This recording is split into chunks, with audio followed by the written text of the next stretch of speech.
there are two issues converge here. One is the question, what do we want to accomplish? What do we reasonably think we can accomplish?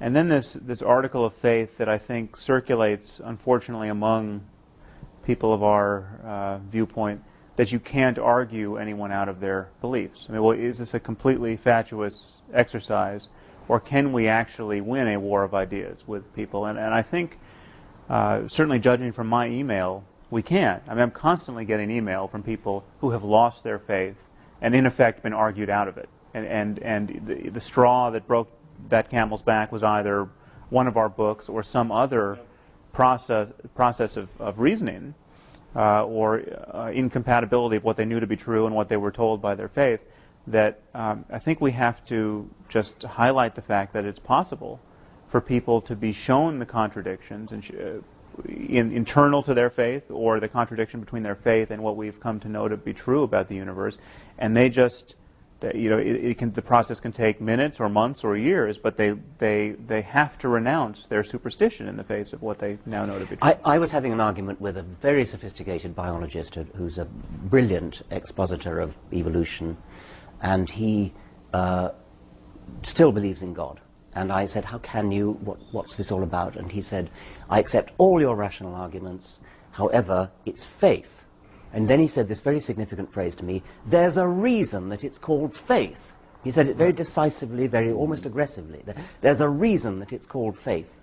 And that was to him the absolute knockdown clincher. You can't argue with it because it's faith. And he said it proudly and defiantly, rather than in any sort of apologetic way. And you get it all the time in North America from people who say you've got to read William James and have had to be able to judge other people's subjective experiences, which is something that's by definition impossible to do. Right. If it's real to them, why can't you respect it? I mean, this wouldn't be accepted in any other field of argument at all. The impression people are under is the critical thing about them. I had a debate with a very senior Presbyterian in Orange County. I asked him, because we were talking about biblical literalism, of which he wasn't an exponent, but I said, well, what about the graves opening at the time of the crucifixion according to St. Matthew? Matthew, I'd rather say.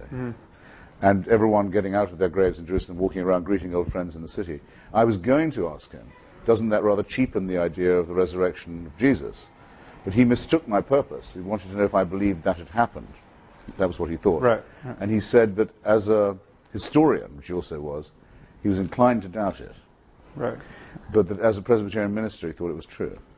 I thought, well, all right then. No, I'm seriously, for me it was enough that I got him to say that. Right. I said, in that case, I rest my case, in fact. I don't want to say any more to you now. You've said all I could say. Yeah.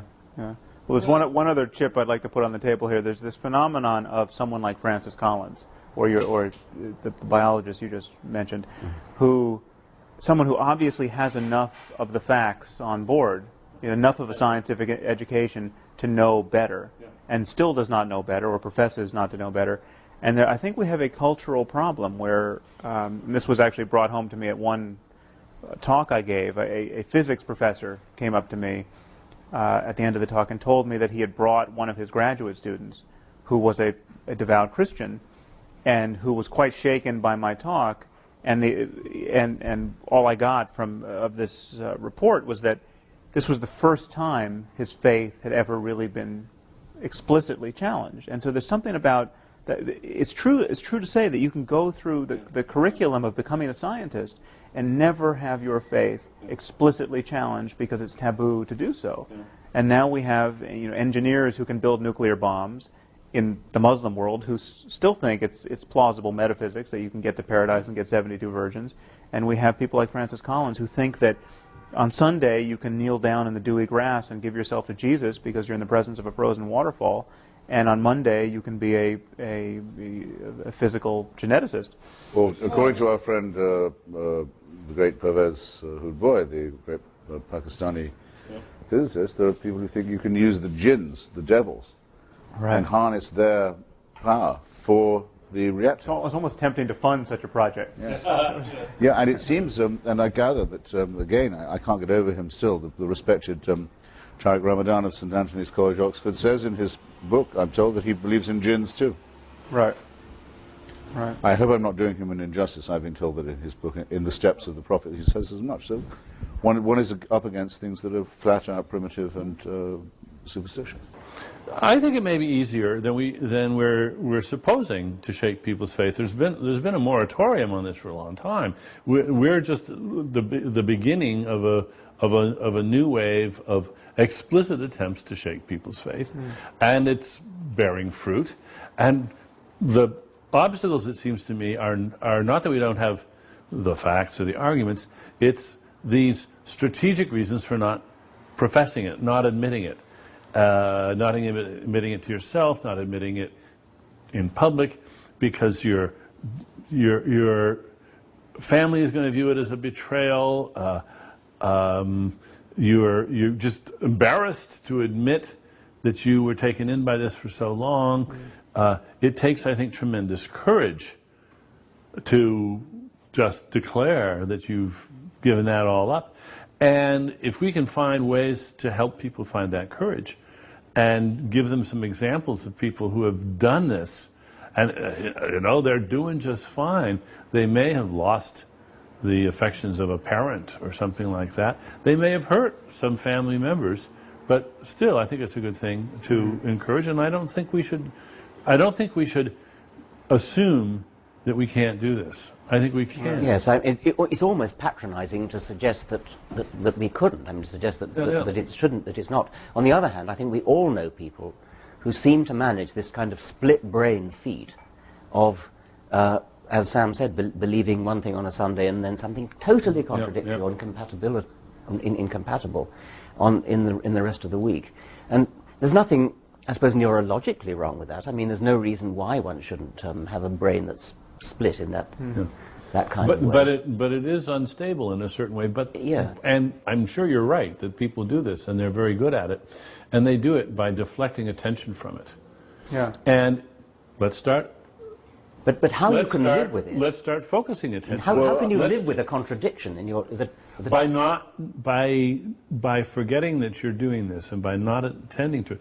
I think what I would love to do is to invent a memorable catchphrase or term that would rise unbidden in their minds when they caught themselves doing it. Mm-hmm.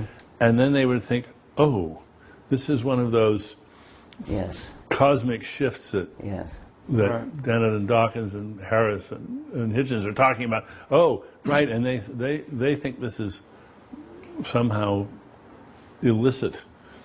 Just to create a little more awareness in them of what a strange thing it is that they're doing. Yeah. I'm afraid to say that I think that cognitive dissonance is probably necessary for everyday survival. Everyone does it a bit. You mean tolerating cognitive dissonance? No, practicing. Actually practicing. Practicing, because, I mean, I don't know, take the case of someone who's a member of MoveOn.org. They think the United States government is a brutal, militaristic, imperial regime that crushes the poor and invades other people's countries. But they pay their taxes. It's very, very rare that they don't. They send their children to school. They do their stuff. You know, they don't act all the time as if 10% of what they believe is true. Right. Partly because it would be impossible. Say with people in the 50s who, members of the John Birch Society, who thought President Eisenhower was a communist. Okay, you get up in the morning, you believe that. The White House is run by the Kremlin, but then you have to go and get the groceries. Right. And do all that stuff. Why aren't you You still have to go and do too it. many commitments, But you absolutely wouldn't be challengeable in your belief. It would be very, very important to you, but there would be no way in your life, your real life, of vindicating or practicing the opinion that you have. And I'm sure that the same is true of people who say, well, I shouldn't really prefer one child to another or one parent to another, but I do. I'm just not going to act as if I do. Right. All kinds of things of this kind. But what do you think as educators? Or Senator Craig saying he's not gay. Thinking in his own mind he's absolutely sure he's not. Right. Yeah. But he can't manage his life by saying he is, or he isn't. Yeah.